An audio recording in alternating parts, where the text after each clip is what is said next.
बिहार में 10 लाख रोजगार की बात करने वाले तेजस्वी यादव अब धीरे धीरे 10 लाख रोजगार की तरफ आगे बढ़ रहे हैं। बिहार में महागठबंधन की सरकार बनने के साथ सबसे ज़्यादा चर्चा का केंद्र अगर कोई चीज़ रहा तो तेजस्वी यादव के 2020 विधानसभा में किए गए वादे 10 लाख रोजगार की थी। लेकिन नीतीश कुमार ने जैसे ही महागठबंधन की सरकार बनाई 20 लाख रोजगार का वादा बिहार के युवाओं से उन्होंने कर दिया। अब देखिए धीरे धीरे कहीं ना कहीं 10 लाख रोजगार की तरफ तेजस्वी यादव आगे बढ़ रहे हैं। पहले 1,70,000 शिक्षकों की बहाली और अब बिहार में एक बार फिर से बड़ी बहाली शिक्षकों की होने वाली है। बीपीएससी के माध्यम से 1,10,000 शिक्षकों की बहाली होने वाली है। तेजस्वी यादव ने बजाता इसके लिए एक ट्वीट भी कर दिया। उन्होंने कहा कि अपना बिहार नौकरी अपार। शिक्षक भर्ती परीक्षा के ऐतिहासिक प्रथम चरण में 1,22,324 अभ्यर्थी सफल हुए। आपको बता दें कि 1,70,000 अभ्यर्थियों के फॉर्म निकले थे। उसमें दूसरे चरण में 1,10,000 से अधिक शिक्षकों के लिए फिर से नियुक्ति की जाएगी। सभी अभ्यर्थी अपनी तैयारी और मेहनत जारी रखें। बीपीएससी के माध्यम से आयोग में बची रिक्तियों की जानकारी मांगी जा रही है शिक्षा विभाग की तरफ से और अब 1,10,000 शिक्षकों की फिर से बहाली की जाएगी। विभाग शिक्षक नियुक्ति का एक और चरण फिर से शुरू करने जा रहा है। विद्यालय अध्यापकों की नियुक्ति के लिए अगले फेज में करीब 1,10,000 के आसपास नियुक्ति संभव होगी। शिक्षा विभाग लोक सेवा आयोग से बची रिक्तियों की जानकारी मांग रही है। इसके बाद तय करेगा कि असल में किस विषय में कितनी नियुक्तियां रह गई हैं।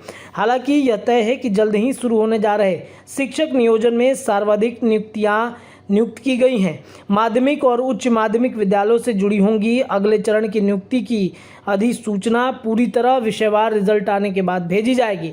विज्ञान की प्रक्रिया नवंबर से शुरू होगी। संभावना है कि सूत्र बताते हैं कि बीपीएससी से बताई गई जानकारी के अनुसार माध्यमिक और उच्च माध्यमिक स्कूलों के लिए 90,804 रिक्त पद हैं।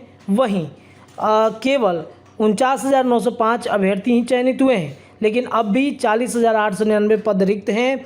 हाल ही में +2 के लिए सुयोजित 37,710 पदों को जोड़ के दे तो कुल संभावित रिक्त पदों की संख्या 78,609 होगी, जबकि कक्षा 6 से 8 तक के लिए कुल रिक्त पदों की संख्या 31,982 है। अगर इसको जोड़ दिया जाए तो करीब 1,10,000 रिक्तियाँ संभव होगी, जिनके लिए अगले चरण में नियुक्ति होगी। शिक्षकों की +2 में पहले तैनाती होगी, उसके बाद से अब जो अन्य धीरे धीरे शुरुआत है उसकी की जाएगी।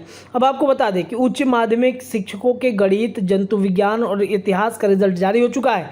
जो 1,70,000 शिक्षकों की बहाली हुई, धीरे धीरे अब उसका रिजल्ट प्रकाशित हो रहा है, उसकी काउंसलिंग कराई जा रही है और कई तरह के व्यवस्था जो है वो धीरे धीरे सामने आ रहे हैं। लेकिन सबसे बड़ी चीज़ इसमें यह है कि बीपीएससी के माध्यम से कई जगहों पर छात्र आरोप ये भी लगा रहे हैं कि जो परीक्षा ली गई है उसमें कई त्रुटियां भी हैं। तो संभवतः ये उम्मीद जताई जाएगी अभ्यर्थियों के द्वारा भी, अन्य लोगों के द्वारा भी, कि बीपीएससी अगले जो बहाली प्रक्रिया कराएगी उसमें वो गलतियां न दोहराए जो इस बार 1,70,000 के बहाली के दौरान उन्होंने दोहराया था। तो बिहार में 10 लाख रोजगार की तरफ तेजस्वी यादव धीरे धीरे आगे बढ़ रहे हैं। फिलहाल इस खबर में इतना ही। देखते रहिए भारत लाइव। धन्यवाद।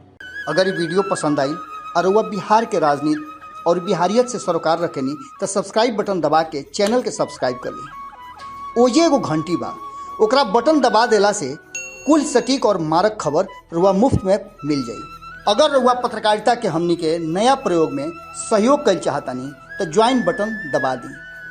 पेटीएम नंबर नोट कर ली 9386816700। धन्यवाद।